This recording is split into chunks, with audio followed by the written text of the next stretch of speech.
and as I was preparing for this, I started thinking, well, maybe we should talk about how to irrigate properly first. So I'm going to start out with that, and then we'll go into some of the problems that you encounter with irrigation. So first, how do you properly water a lawn? And most of this is going to be lawn irrigation. I do have some things about drip irrigation at the end, which is really the other main form of irrigation that people do with their landscapes. Mainly pictures of drip irrigation gone wrong. But then we'll talk about what can go wrong with your irrigation system, and just a few things about how to make irrigation more efficient and maybe a little bit easier than perhaps pulling a sprinkler and hose around. But that's okay thing to do, by the way. People that I call hose draggers are actually usually very efficient at irrigating because they have to work at it.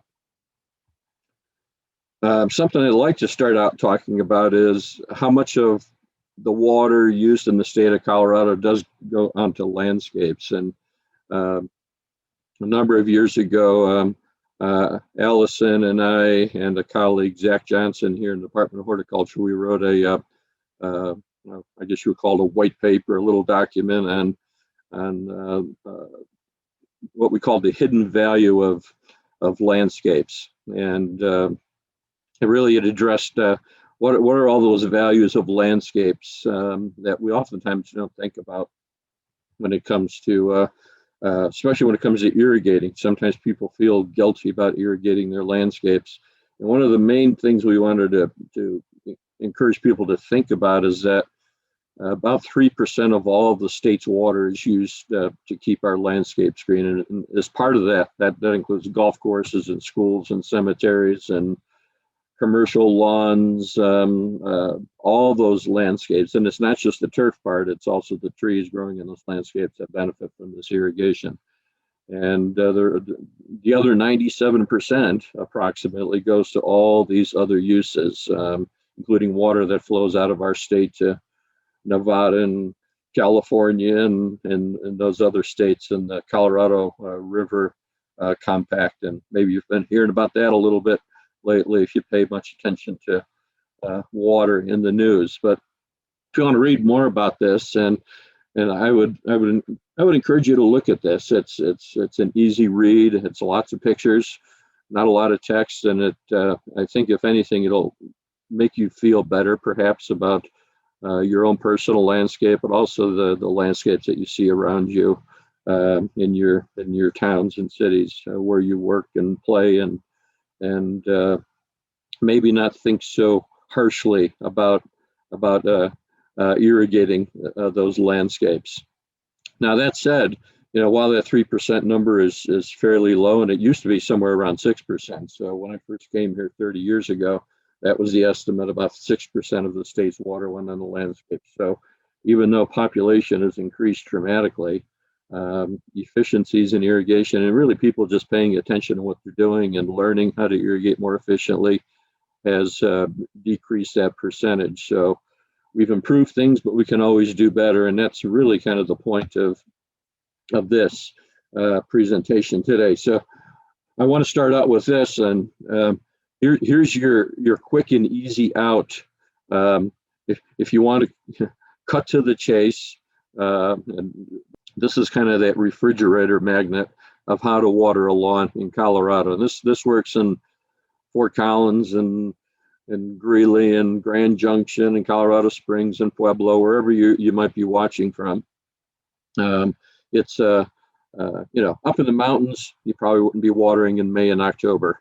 So the higher in elevation, you go kind of cut the front and the back end of this thing off. But this is kind of the cookbook approach to watering a lawn. And it emphasizes a number of things, and we'll come back to this graphic in a minute, but actually a few times throughout the talk today.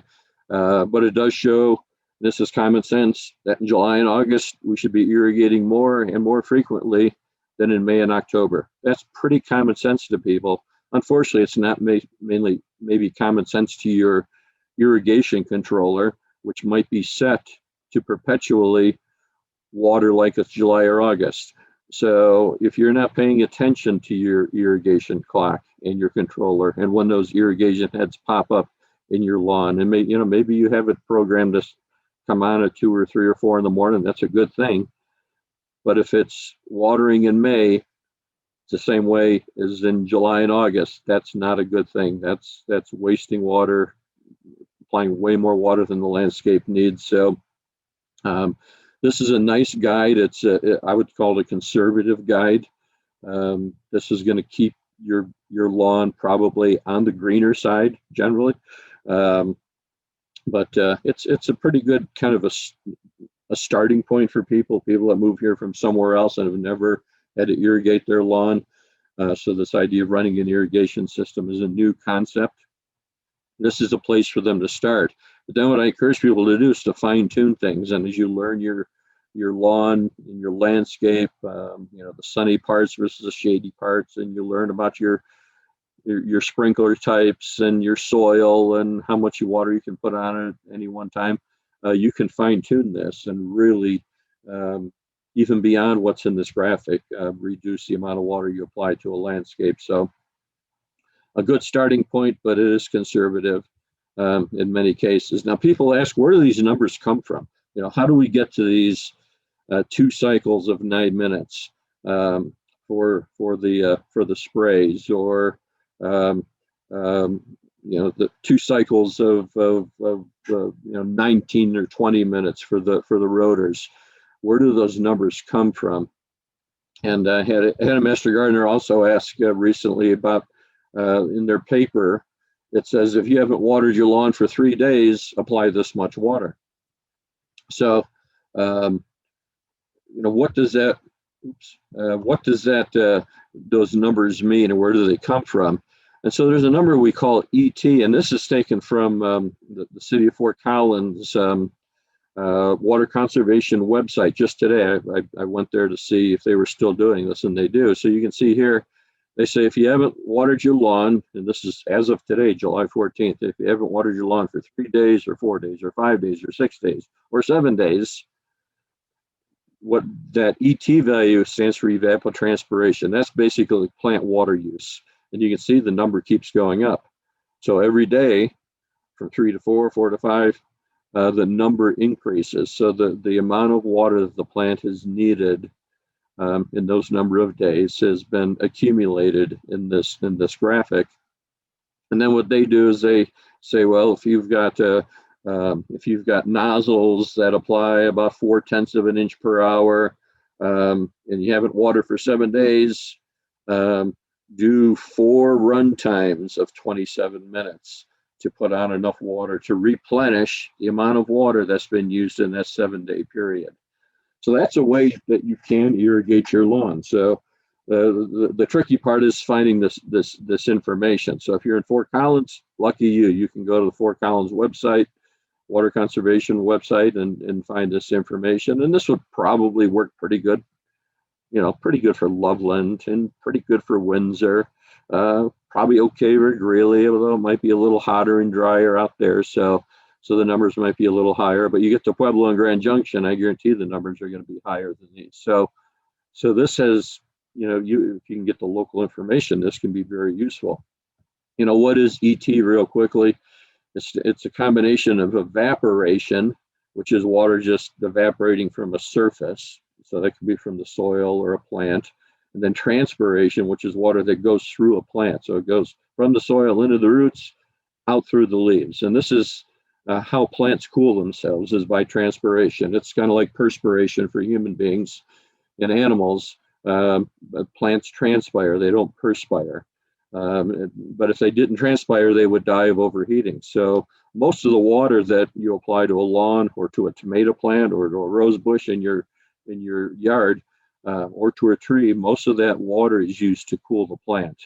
95% plus of the water is used for cooling, a little bit for growth, and the rest is for moving nutrients in the plant. So yeah, transpirational stream is really important.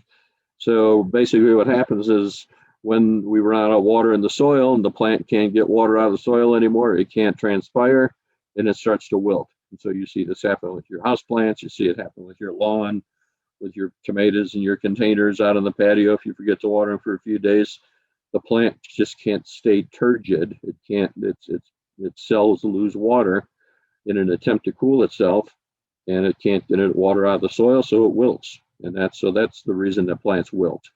Now, the transpiration, or ET, is driven by 4 environmental factors: how bright the sun is, how windy it is, what the temperature is, and what the relative humidity is. Those are the 4 what we call driving factors for plant water use, or ET. So when it's hot and it's windy and it's low humidity and it's sunny, we have high ET numbers. When it's cloudy and cool and humid and calm, then we have low ET numbers. So that's why that refrigerator magnet is just a very rough estimate. It's kind of averaging weather over many, many years to get kind of that average average ET for like a July or August. So then you start throwing the plant variable in there.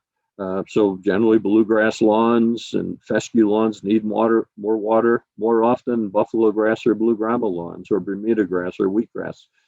So that refrigerator magnet doesn't say anything about species, and it would not apply very well for a buffalo grass lawn. That watering scheme, that watering graphic, is really for bluegrass, tall fescue, perennial ryegrass kind of lawns. It's not for a buffalo grass or a blue grama or Bermuda grass lawn. So it does have its limitations, but again, it's kind of a starting point.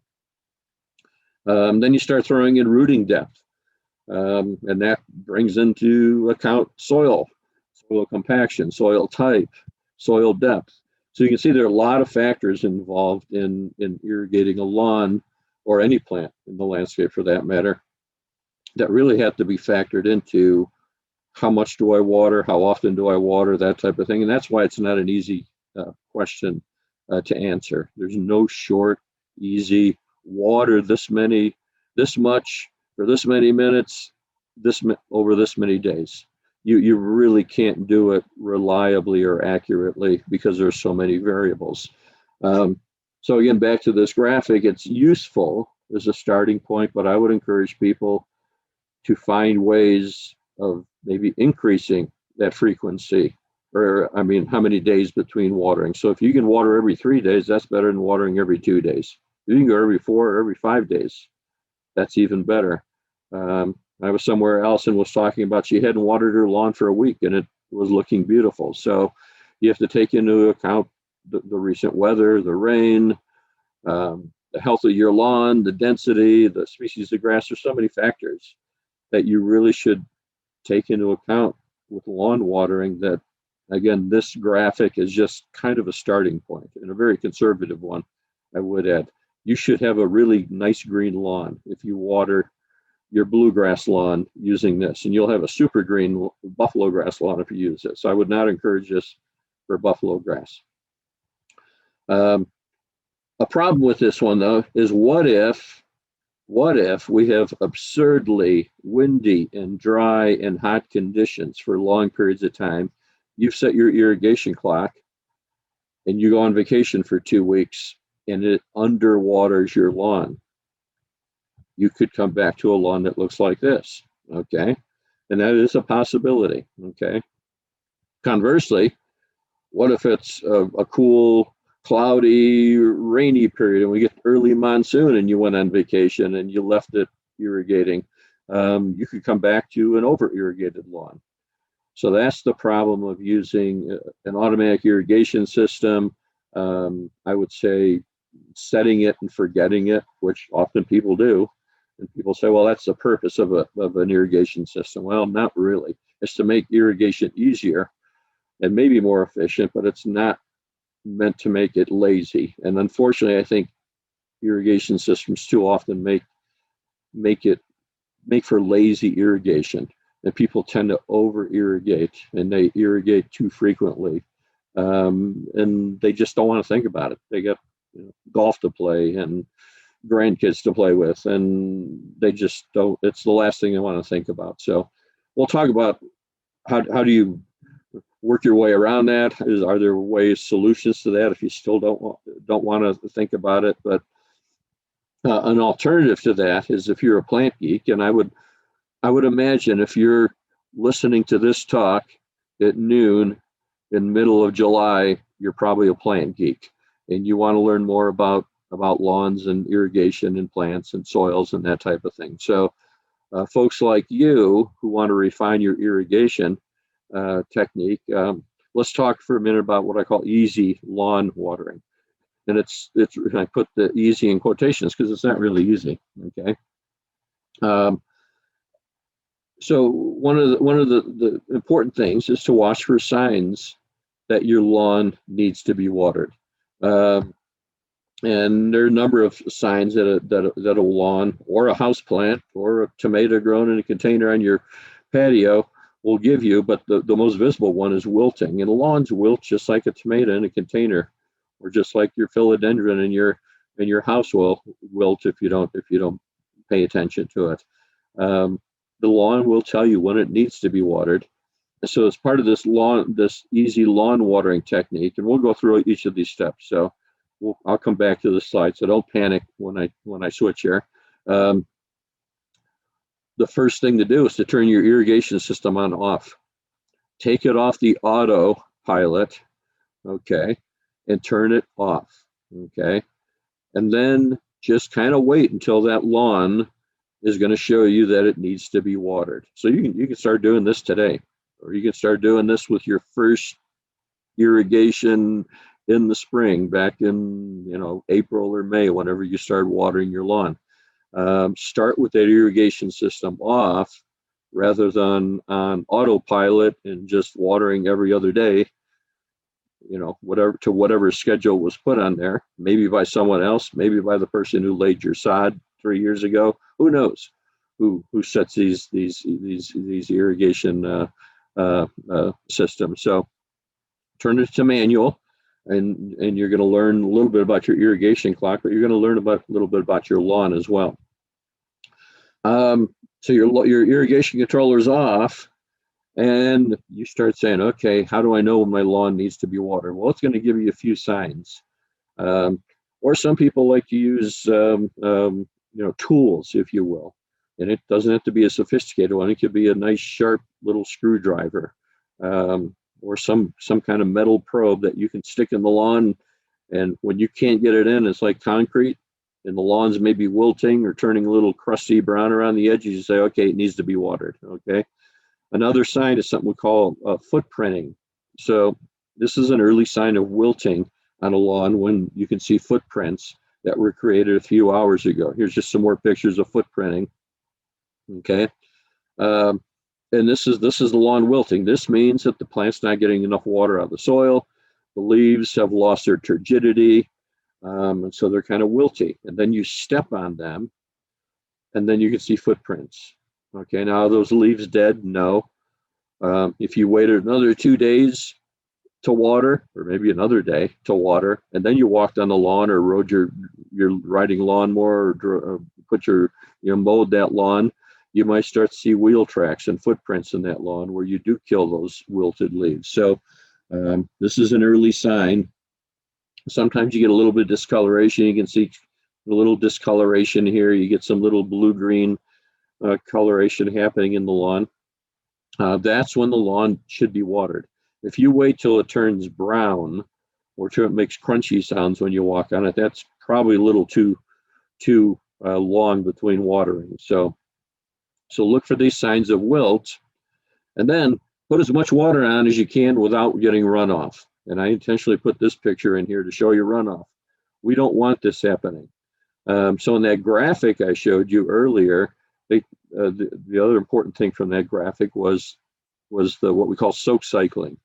So instead of watering for 40 minutes once, do 20 minutes twice, separated by maybe an hour and a half, 2 hours, something like that.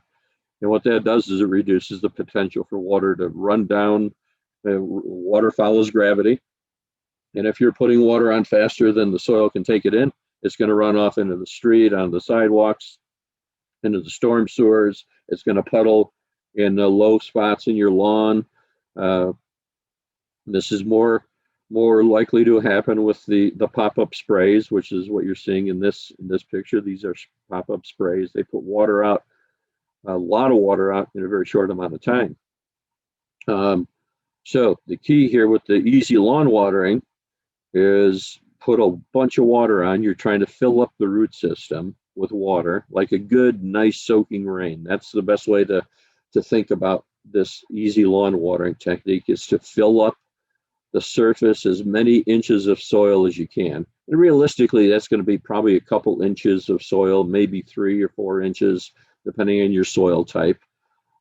Is that 1 inch of water will penetrate. You don't even have to measure the 1 inch. But if you want to put containers out and measure how much water you put out, that's cool. Okay. The key is put a lot of water on, don't let it run off, and then turn the irrigation system off. And then don't water again until you see wilt. So here's more pictures of those footprinting. And then put a half an inch, 1 inch of water on again.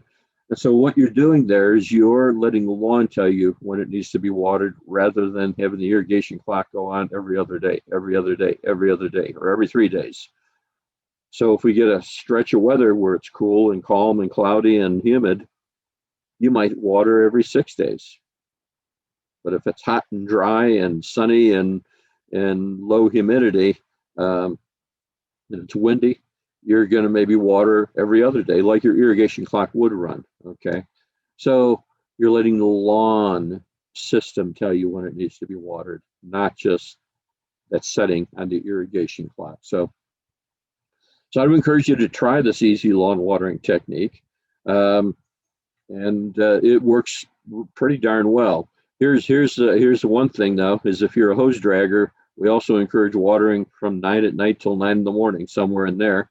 Not convenient if you want to sleep and water your lawn. So you can get timers to put on that hose and that sprinkler. But this is the real convenient part of the easy lawn watering, is once you know, if I run my system for 2 cycles of 25 minutes, I can water without getting runoff and put about 1 inch of water on, or a half an inch, whatever your system will put on. And that's where it's learning your system, learning how far or how long you can run it, and then how often you have to set those soak cycles in order to get all that water into the soil. And then you water it 4, 5, 6 in the morning, and that's even better. That's a very efficient time to water. So that's the easy lawn watering. You're still using your irrigation system. One problem with watering at night is you don't see the system misbehaving, and we're going to get into the misbehaving part here.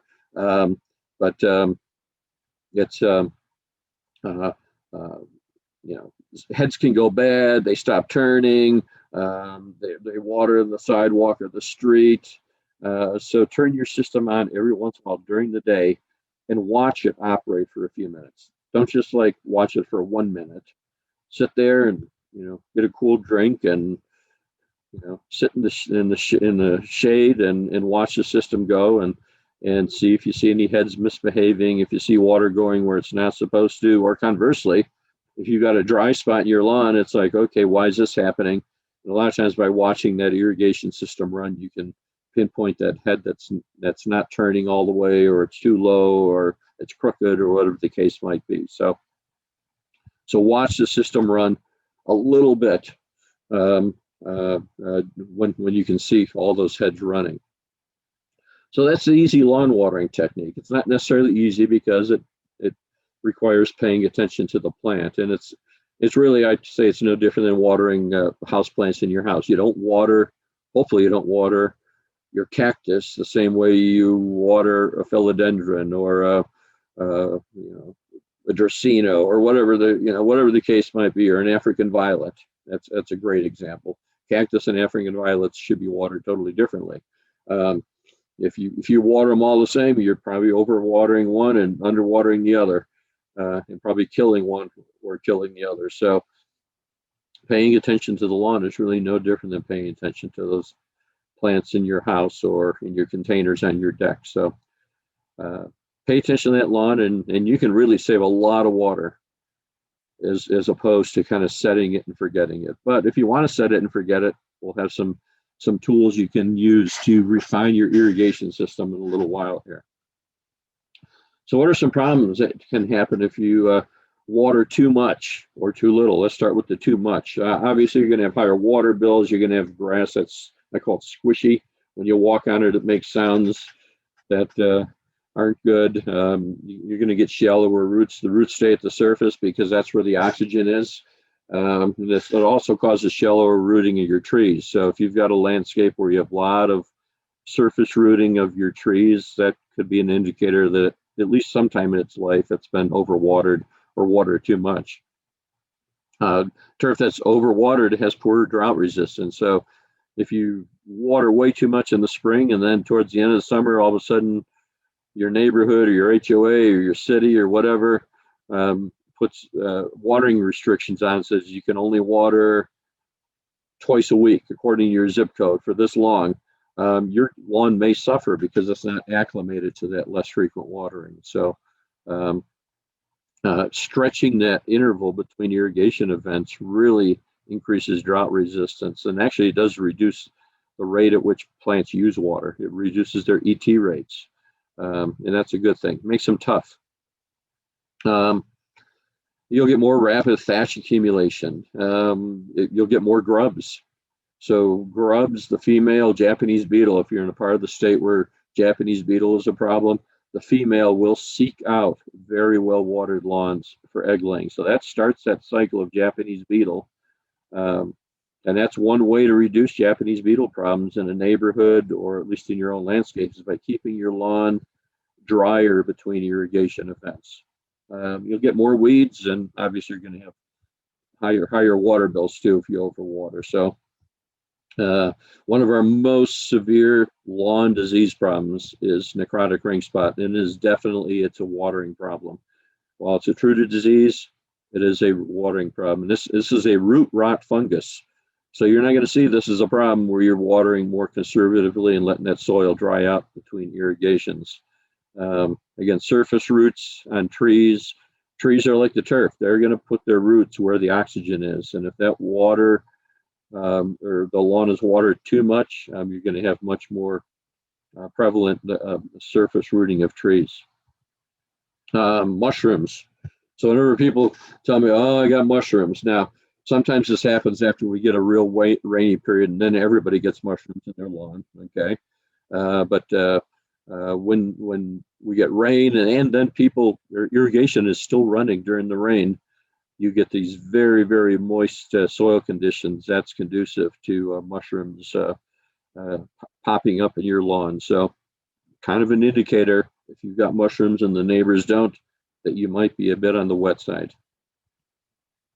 If you have certain trees in your landscape, mainly maples, and maybe you made the mistake, or maybe you inherited this mistake of planting a red oak or a pin oak or something like that in your landscape, but certainly maples, they will turn yellow if that lawn is over irrigated and the soil is super moist, because this promotes iron chlorosis in those trees. So it's good for your lawn to be a little on the dry side, and good for those plants that are more prone to iron chlorosis as well. On the other hand, if you're not watering enough, you can have all kinds of problems in the lawn. So obviously you can have brown spots and the lawn doesn't look so good, but then it's going to have poor traffic tolerance. So if you got dogs and kids and the lawn's not growing, they're going to wear the lawn out. So you have to keep actively used lawns growing to recover from traffic. But then we get other types of insects that are more common in really dry lawns. Mites in the spring. So if we have a very dry winter and a very dry spring, that is a perfect recipe for mites. So in dry winters, we encourage winter watering at least once a month, twice if you can do it. And it doesn't have to be a lot, but just get some water on that lawn, and then maybe starting that irrigation system and doing a few irrigations earlier in the spring, if we've had a very dry winter, can help prevent some of those mite problems. We can get mower tracking. on drought stress turf. And then we get other types of diseases. And so here's, we've had a lot of this, and here's another picture. I took this just a few weeks ago, and Ascochyta leaf blight was rampant up and down the Front Range. Plus, you can see mower stress too. So we've got mower stress. You can see the wheel tracking from the mower, and this is the mower on wilted grass. That heavy mower killed those leaf blades, but in between, there's disease happening as well. So we've got Ascochyta leaf blight happening because the turf was drought stress, and then we've got mower stress as well. And some of this is just from the mower blades whacking those wilted and drought stress leaves. So there's a lot going on in this lawn. But Ascochyta leaf blight, while it's a disease, it's a watering problem. And you can see here that the Ascochyta stops at the property line. So where this neighbor was watering enough, this one wasn't, and so they got disease. So this is a common disease when we go from the cool, wet spring to hot, dry summer in the space of like 24 hours, which kind of happened this year. We went from a very cool spring. Those of your vegetable gardeners, you remember that. It took a while before you could safely plant those tomatoes, or before they started growing anyway. And then we went instantly in a hot, dry summer and those 100-degree days, and that was a perfect recipe for Ascochyta leaf blight. And I can't tell you how many people we went on their lawns and they say, well, yeah, but it was nice and wet last week. And have you watered since? Well, no. And that water doesn't last forever, folks. That ET kicks in and it uses all that water up that's stored in that soil. It's not stored all summer. So while that disease looks bad, the turf can recover pretty quickly from it. And it has, in most cases, I'm seeing very good recovery from that disease. Here's another sign that you're not watering enough, is water at the end of a downspout. Alice and I were on a lawn the other day where we could see that. And it's just kind of interesting. People say, oh, I'm watering, my water bill is going to be horrible. And then yet you can see where water has come down the downspout onto their lawn. It's like, well, this shows that you're not watering enough. So that's kind of a good indicator. Here's more of that mower stress and probably a little Ascochyta, but this is simply mowing when that turf is drought stress, and so that's just a sign that lawn's not getting enough water. Here's another sign. Another lawn that Alice and I were on a couple of weeks ago is when the grass in the shade is really green and you get out of the shade and it's not so good. That's a sign that lawn's not getting, the run times aren't long enough, or the frequency's not often enough. Okay, so too little can be really just as bad in some ways as too much. So you want that fine, that moderate, that fine point right in the middle, not too much and not too little. So people, again, they see this and they say, oh, the mowing company tracked disease onto my lawn, and that's not the case. This is simply whoever was in charge of watering that lawn didn't water enough. And so this is a watering problem. It's not really a disease problem. Something important to remember, though, and is the trees growing in your lawn, that's how they are getting watered. So if you are really stingy with water, or if you've got a station that goes bad on your irrigation clock, and I don't know how you wouldn't notice this, but wow, the lawn turned brown in the last few weeks. The trees growing where that lawn's not watered can also suffer. So this shows some linden trees that were drought stressed because this station and actually some heads stopped operating.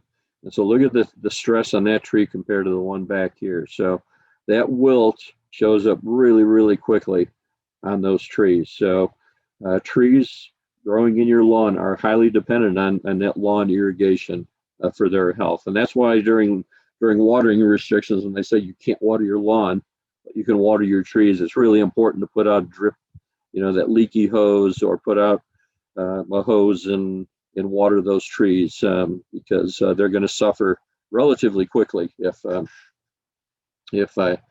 you don't get some water on them. Okay, so again, this lawn watering guide, this is great. And it can help you avoid those excessively watered lawns or the too dry lawns. And so it's right there in the middle, and probably erring a little bit towards, maybe watering a little bit too much. So if you start to adopt that system, or even if you're using that easy lawn watering technique, try cutting those run times back by just like a minute. Okay, so if you look at these run times, 2 cycles of 9 minutes for sprays. Try doing 2 cycles of 8 minutes. So you say, well, that's not very much. But actually, when you think about it, that's a 10% reduction in watering. Just cutting a minute off that. Actually, it's more than 10%. So it's cutting 10% off your run times, which is just putting 10% less water on your lawn. And so theoretically, you could have an amazingly large impact on your water bill just by shaving a minute off of run times. Now, if you do that and you go, oh my gosh, the lawn doesn't like that, then put that minute back on again. But you can see in this lawn, a little bit of browning there, that's probably tolerable. And that could be as bad as it gets from turning that 1 minute off of the run time. So that's one of the easiest lawn water conservation tips I can give you for lawn watering. Take a minute off of your run time, or maybe 2 minutes if you're doing the rotors. Okay, so another important thing about irrigation to understand is not all irrigation heads are the same. So pop-up sprays put a lot of water out in a short amount of time, so that you run those for short amounts of time. So that's why in this graphic, the sprays have much shorter run times, still 2 cycles, but look at half the run times, or maybe even a third of the run times as the pop-up sprays. Or as the rotors. So the rotors, they turn very slowly. They put water on very slowly. That's a good thing. It gives the water a chance to soak in rather than run off. But even with rotors, you can get runoff. So we still very much encourage the soak cycling, the split run times for the rotors. And the same thing holds true for the stream rotors. So rotors and stream rotors tend to be very efficient irrigation heads. Pop-up sprays tend to be less efficient. They are cheaper to install, and that's why, quite honestly, you see a lot of new irrigation systems and new housing additions. They have pop-up sprays. But if it's kind of higher end, or you are smart enough to know or spec this in when they're building your landscape that you want rotors or stream rotors, then you'll get the more expensive heads. But pop-up sprays are really cheap to install, and that's not to say they can't perform well. You just have to work harder to have them perform well. Now, if you want to change, here's another water efficiency, irrigation efficiency thing. You can very easily, in most cases, if you've got Toro or Hunter or Rainbird heads, which are most of them, you can find the appropriate stream rotor and simply screw out the top. You don't have to replace the entire head. It's just this little tip, this little nozzle. You can turn out, so maybe you've got a 180 along your sidewalk. Unscrew the 180 spray and screw in the 180 equivalent stream rotor. You can go to any Lowe's, Home Depot, Ace, go to Amazon, buy these online. Irrigation supply stores, garden centers are starting to sell these now. This is an easy fix, and really a way to upgrade your irrigation system, and relatively inexpensive. Okay, so yeah, they're $9 a piece for each one of these, but that does show the value. There are some pop-up spray heads. You can get the entire spray assembly for $9. So that tells you there's a little bit of technology in these stream rotors, but they will make your system much more efficient. Now, here's the thing though, when you switch from the sprays to the stream rotors, you've got to like at least double your irrigation runtime and maybe even triple it. Okay, so remember that you have to adjust the runtime when you go from the sprays to the stream rotors. Okay, so what can go wrong with irrigation systems? Well, hopefully none of you have this bad of a lawn system. When people, we say send us a picture, and it's like, wow, this is a good one. And it's so many of our problems in the summer it's water, and that's why I start off every class. Repeat after me. It's always water. There almost always is. Even if you have necrotic ring spot, it's water. If you got acid-carnate leaf blight, it's water.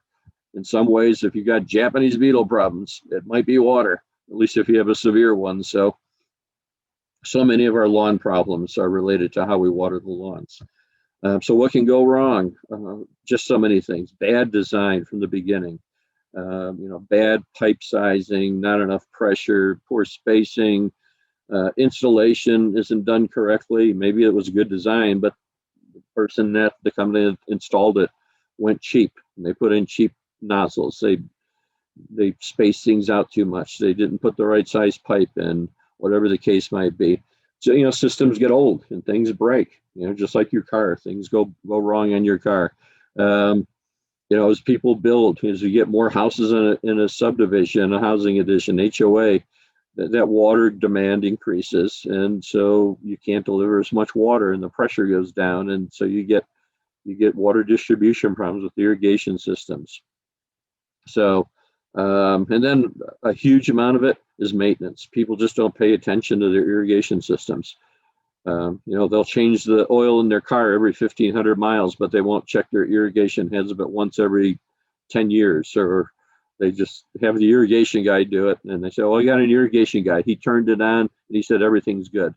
And it's like, honestly, folks, they turn those systems on and they make sure the heads come out of the ground, and that's about it. They're just itching to go to the next customer, and they're not going to stand there and watch your system run for 10 minutes to make sure heads are running, turning fully, that they're not plugged, that they're turning at all, that they're not too deep, that they're not crooked. They're not going to do that kind of stuff. You have to do it quite often on your own. So many things can go wrong with that system. There's a lot of moving parts in the irrigation system, and dirt and crud gets in there. Landscapes mature, so the lawn raises and heads get deep. Root systems impinge on pipes. Your mower hits your irrigation head. People step on the heads. They get crooked. They just shift during the summer. Heads have to come up perfectly straight. They have to come up high enough. If you got green spots in your lawn and you can see an irrigation head in the middle of each spot, that's an irrigation problem. So you got to raise the heads. There's just so many things that can go wrong with an irrigation system. So this is an irrigation system problem. This is not a disease problem. Now there's disease there, but the problem is that in every one of those spots, the heads came up crooked. Every one of those spots. Okay. So when you can see a regular pattern of dry areas, when you see leaks, when you have mushy spots, here's where the spruce are famous for this, and hedges, any kind of hedge, irises, all kinds of perennials, they grow out and they cover up irrigation heads. And so this head is supposed to be hitting this spot. Now, when that was a brand new landscape, it worked. Now that it's a mature landscape, that head can't water that spot. So they were wondering why grass will never grow there. Well, it's because water never grows there. And you add a spruce that sucks water out of the lawn like you wouldn't believe. You've got a double whammy here. You've got a tree that uses a lot of water and poor sprinkler coverage. So these are the kind of things you look for. Sometimes it's so obvious what's happening. Like we got a plugged head here, results in a dry spot. Usually it's not that obvious. So people will, we get these pictures of this, and people say, oh, my system's running perfectly. I've got good distribution. And my water bill's never been higher. And we look at these pictures and it's like, no, it can't be. It just can't be. This isn't, there's a head here, there's a head there, there's a head there. When you can see where the heads are, it's an irrigation problem. Trust us. So it's usually, the head's not even coming up. So this head was in this spot here. Just more irrigation problems. When you can see the grass laying down flat around an irrigation head, that means the head's too low. Look at these heads. These heads are really low. They're not even coming up high enough to water the turf. Same thing here. This head is so low, it was just watering that spot. It was supposed to be watering all the way out here. Here's a drip irrigation, subsurface drip that's not being watered, not running long enough. And so you can see where the drip lines are. Not too many people have subsurface drip, but that's what's happening here. Just more pictures. Another, again, irrigation head, irrigation head, irrigation head. When you can see where the heads are, it's a problem, folks. And people don't like to hear that. So how do we convince people that this is the case?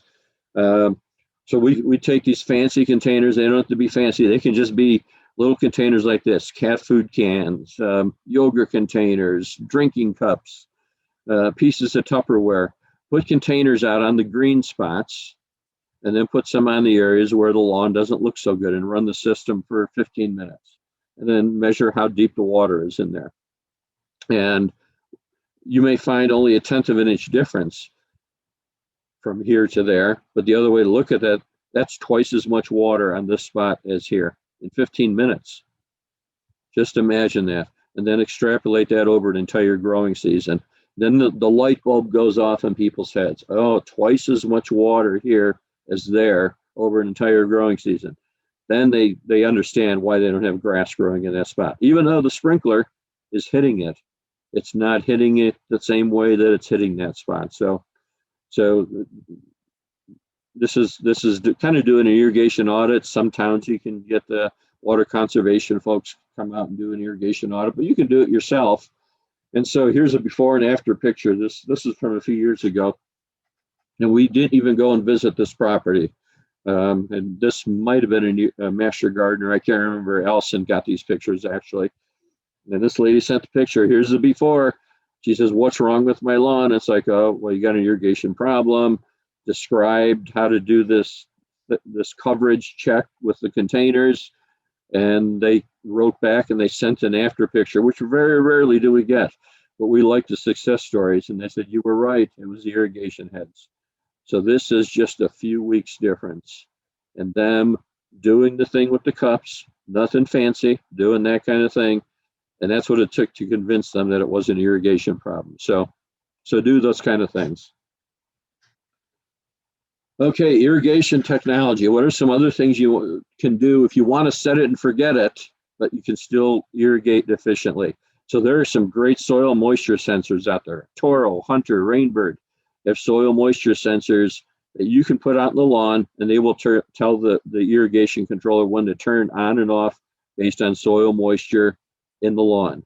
Now you may have to do some fine tuning if you have to happen to put the sensor in a place where it's too dry or too wet.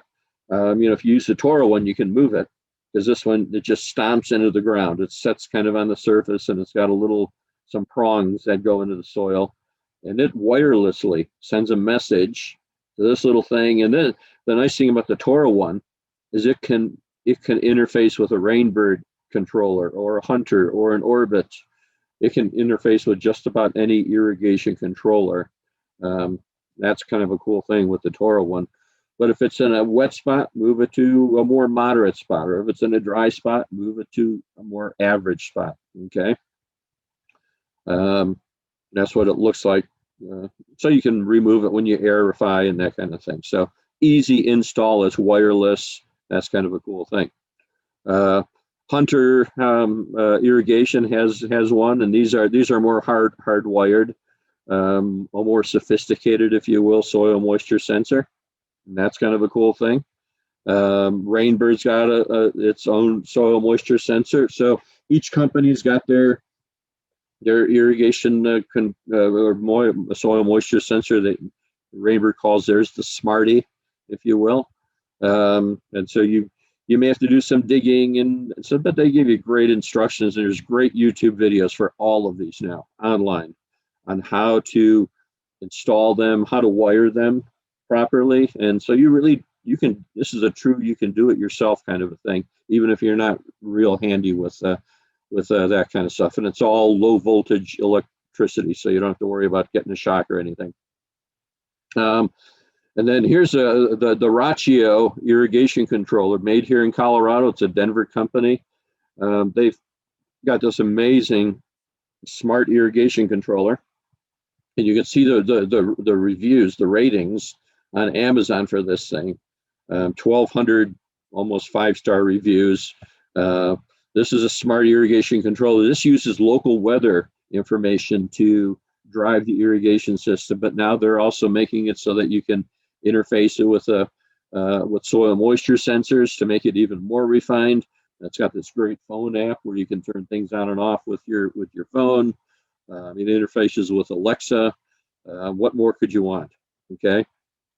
Another cool thing, they've got flow meters. So this is how you can diagnose a leak in your irrigation system. You can get flow meters, and it's not just the Rochio. Other companies have these that can tell you if you have a leak, and it can actually pinpoint which station you might have a leak. So it may not even be the lawn irrigation. It could be a drip line is broken under the landscape fabric and mulch in one of your beds, and it's just running free, and it'll use more water than a lawn irrigation station. Well, these soil moisture sensors can pinpoint when during the run cycle that leak was happening, and then it can tell you, station 3 has got an abnormally high flow rate. You've probably got a leak. In the Rochio one, it'll actually turn that station off. It'll override it and turn it off until you say, no, this one's okay, or you've repaired it or something like that. So there's some really cool technology out there. Here's the thing, though.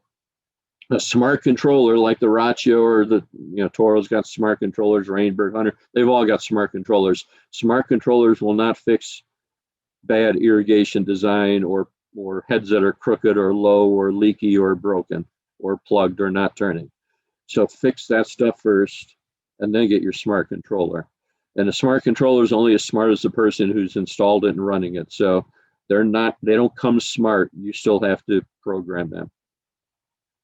Okay, let's spend a few minutes talking about drip. I got like 4 minutes. Perfect. So drip irrigation. Drip irrigation, and I've got pictures of good drip. Drip done well in containers, in a vegetable garden, in a flower bed. Drip done well is an amazingly efficient way to irrigate. It's putting water. The goal is put water right where the plants are, right where the root system is. Don't water in rows between your tomatoes. So it's much more efficient than putting a sprinkler in your vegetable gardening and watering everything. It's running down the rows of carrots, down the rows of tomatoes or peppers, and irrigating those rows.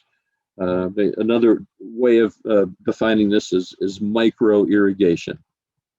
But when drip irrigation goes bad, it's like people ignore it. And it's like, oh, it's drip, it's efficient. And I have so many pictures of bad drip irrigation. And here's just an example. This is where an emitter on a drip ring around a tree, and that's kind of a good idea. Although, what's wrong with this one? This is a fairly mature tree, and that drip is very, very close to the base of the tree. Now, is the tree getting any benefit from that? Yes, it's getting benefit from that water, but it would be far more beneficial if there were a couple more rings farther out, enlarged and going out, approaching the drip line of the tree and watering a much larger volume of the plant's root system than this is. So 2 things wrong with this picture. 1, it's too close to the base of the tree, and 2, an emitter is broken out, and now there's just way more water going out than is necessary. Other things that we see going with drip is just watering plants that aren't there. The plant dies, sometimes from overwatering, sometimes it just dies, and they keep watering that spot. Like there's a plant there, and sometimes weeds come in and get watered. Watering plants that don't need it. So I visit HOAs all the time. Allison and I do these visits, and they have drip irrigation running under juniper beds. And it's like, that's the first thing. Just cut that off. Just stop it. Don't ever water those junipers again. So there's just so many things that can go wrong with drip. Um, Again, I mean, just look at these pictures. It's just amazing the stuff you find in landscapes. So here's where a tree grew around the drip. That drip's not going to work, folks. Okay. That drip is, the tree's gotten much larger. This one's watering too much. It's broken, so there's just a flood. And this drip this is growing into the tree, and it's probably not even working. So there's so many cases where drip isn't updated as the landscape matures. So it might have been good when that landscape was new and first installed, but you have to modify it. You have to kind of renovate it and upgrade it and change it as those plants mature. Just other pictures. I mean, just ridiculous. Drip running in gravel with no plants there. I mean, but it's running. It's watering the gravel. Here's a tree well that was filling with water. The drip was running multiple times per day, and that tree was almost dead. Again, drip running in a mulch bed with no plants. Does that make any sense at all? And here's the best one ever. Here's drip around.